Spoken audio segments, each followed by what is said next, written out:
Now, they went there to war, took counsel with his servants, saying, let me give an example. If, let's say, we say we want to do men's meeting. I know many people. You may get that you want to do men's meeting right, and then you don't take counsel from God. You just look, who is a successful person? Call this person, call this person, call this person.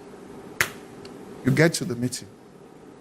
It will be like a rubbing off. You will know that God was there, but God was not there. You understand this? Okay?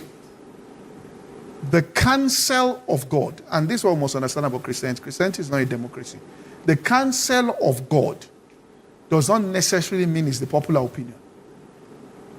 Are you following what I'm saying? It's the counsel of God.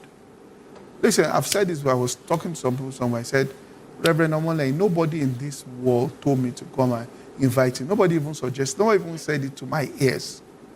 Right? It's something like people on social media right, don't invite this person. Why you don't invite? Nobody said it there. It's by the counsel of God I got you.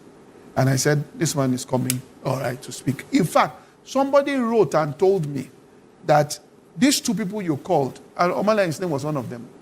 I don't think I'm going to flew or register with. After the meeting, he said, the two people I wrote were the two people that blessed me. All right? But it looked like foolishness to him. Are you following what I'm saying here? But it's the counsel of God. So if you are not an quote and unquote independent mind, you can't work with God. You cannot just work with God because it's the counsel. In fact, I was showing something today when I was studying the scripture. Wolfbeck, because to maintain what you are doing, you have to make decisions. And in selecting ministers, like invitations. You have to just look at it. God, who do you want? And these are the people I want. And then you may say, this is my friend, or this person, I know this person, or but you just have to go. Or people even coming to meet you. I mean, that's a big thing for platform, social media, especially platform. But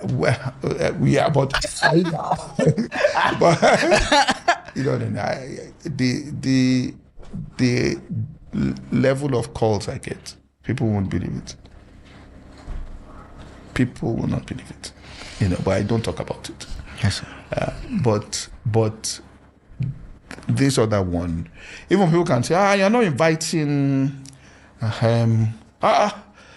so you can come under that kind of thing, but you have to stay true to what you believe is the right thing to do at every given time. For example, Reverend Isaac Omolehin, which is major now, nobody ever mentioned him to me. I saw him somewhere, and I said, I'm going to invite this man. I listened. I said, this man is coming for this. Pastor, do you know, I met him like maybe like a month before WAFB. So we had interestingly, earlier in the year, at the same way you saw a clip, I saw a clip of him on IG. It's like, who is this man? Then I knew that if I go into the comment section, I will see the name. I didn't even know the name. So I went to the comment section, I found the name. Then I went on YouTube and I searched his messages and I started to binge watch his messages. And there was just this strong spiritual connection. So I knew he was in Ilorin. And someone started, I had not even started Black Flame then. So when I started Black Flame, there was someone who reached out to me. I was like, blessed by lost the podcast, lost my work, didn't know I existed, where have I been, that. I said, I've been where God puts my, do it in, say, I drew. Then I realized it was in Ilorin. I said, do you know, Reverend Isaac? Baba, I'm Baba, all of that. And one thing led to the other. I told him I wanted to go meet him in Ilorin before I went to the UK. It didn't happen. When I came back, I followed up with him. And Reverend Isaac gave me an appointment. It was in Lagos. I went to see him at Lagos Airport Hotel. My wife and I. And he literally prayed a father's prayer on us. So when we finished, he has a real old timer's heart. Oh Lord. I was speaking with him. He was looking at the TV. So as I was speaking in my head, I'm like, she nonsense much. So I became like, I was like, He heard everything. he heard every single Everything. thing. Immediately I finished speaking. I don't want to blow trumpet, but there were things he said, and it was almost like, it now became like, what did I say that warranted this much satisfaction in this man that now provoked some father's blessings that he proved? So when I was like, he said, what church do you go? I said, Coronation. He said, that's the, then I don't think you had met then. So it's like, oh, he reached out to me. I'm coming for your program next month. I said, yes, sir, we are expecting. But funny enough, we had to preach together. Because, we had to preach at a meeting together.